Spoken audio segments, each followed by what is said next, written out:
This is my early prediction for Eastside Cruz versus Angel Fierro. Um, it's gonna be an interesting fight. The guy who fights Mexican style versus Mexican style. It's been a while since Pitbull fought a guy like this with this kind of style. It's gonna be an interesting matchup for him. I feel like Pitbull's been out of the loop for a little bit since the Rayo fight, and he's been fighting top competition for a while now. And this would be a good matchup for him to kind of bounce back and show just some different looks and different things he's bringing to the table after that loss recently, and some improvements to his game. This will give him a chance to make some improvements before he can have a rematch or be able to get back in the title fight and fight for a belt again. I think this is the best situation for him right now. Him jumping right back to the Rayo fight, that would be a good thing for him to hurry up and get some get back, but I don't think it'll help him improve much. Could be just the same result. For him to have just a fight like this, that'll help him out a lot. But Fierro, he's a guy who's very tough, rugged, Mexican style.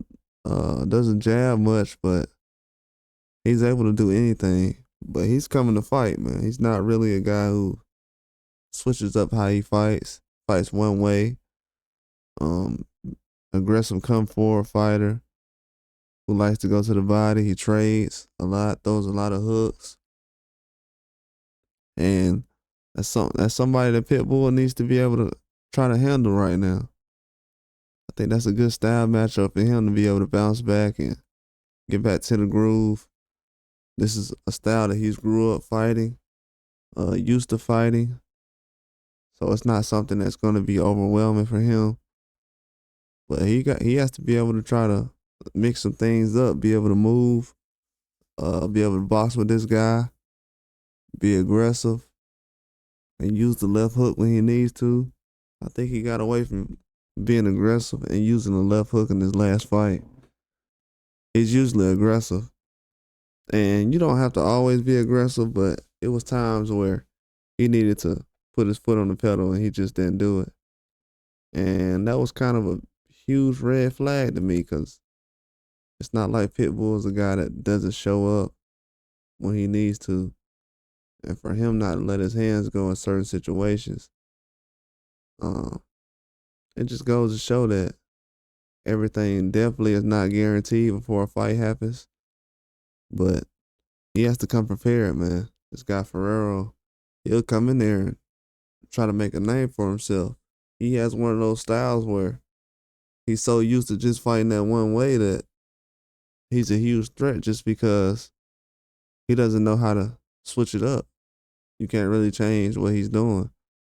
And that's going to be a problem for a guy like Pitbull because he's used to kind of forcing guys to change how they fight. And with a guy like Fierro, he's not going to change the way he's fighting. So the only way Pitbull can kind of change all that is to shut him down and dominate. If he's able to do that, which he should be able to in the exchanges, I think he'll be able to land more. I think he has more power, the speed, the combinations. I think he'll be able to drop Fierro, possible late stoppage, but I would lean towards the decision. But I think it's a late stoppage possibly. But this is going to be a good fight, man. It looks like this is going to be on the undercard for Benavidez versus Morrell.